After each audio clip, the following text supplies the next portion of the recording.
Muammar Gaddafi, যিনি ৪২ বছর Libya শাসন করেছেন। তার মৃত্যু একটি যুগের অবসান ঘটিয়েছিল। ২০১১ সালে তাকে ক্ষমতাচ্যুত ও হত্যা করার পরেও তার নামে আবৃত বহু কাহিনী, কল্পনা এবং প্রভাব আজও লিবিয়ায় ছড়িয়ে রয়েছে।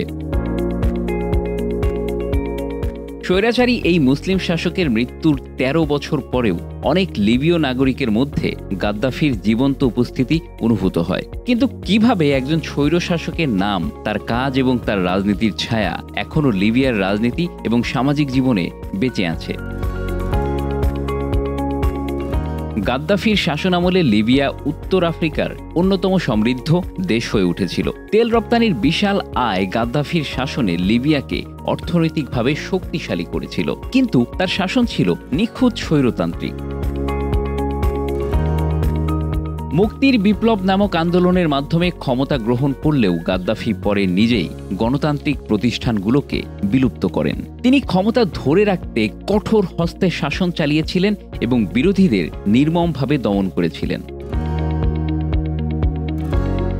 ২০১১ সালে আরব বসন্তের সময় পশ্চিমা সমর্থনে গাদ্দাফির পতন ঘটে এবং তাকে নির্মমভাবে হত্যা করা হয়। কিন্তু তার মৃত্যুর পর লিবিয়া আরও অনিশ্চয়তা এবং রাজনৈতিক বিশৃঙ্খলায় ডুবে যায়।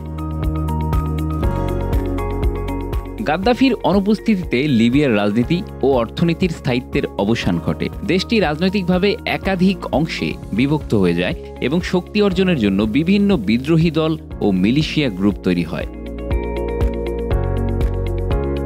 গাদ্দাফির মৃত্যুর পর তার অনুসারীদের একটি বড় অংশ আজও মনে করে যে গাদ্দাফির শাসনকালে লিবিয়া শান্তি ও সমৃদ্ধিতে ছিল।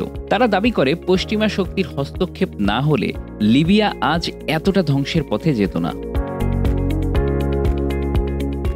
গাদ্দাফির কৌশল এবং আদর্শ অনেক লিবিয়ার মনে এখনো জীবন্ত। গাদ্দাফির সমর্থকরা তাকে লিবিয়ার প্রকৃত নেতা হিসেবে বিবেচনা করে এবং তারা গোপনে গাদ্দাফির একনায়কতান্ত্রিক আদর্শের প্রত্যাবর্তন কামনা করে।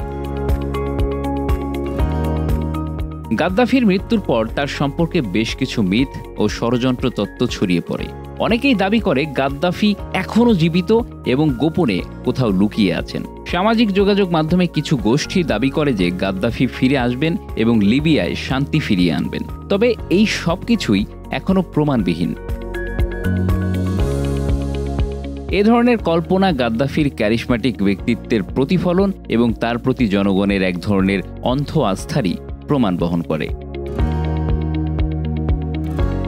গাদ্দাফির আদর্শ এবং তার শাসনকাল সম্পর্কে অনেক তরুণের মধ্যে মিশ্র প্রতিক্রিয়া রয়েছে।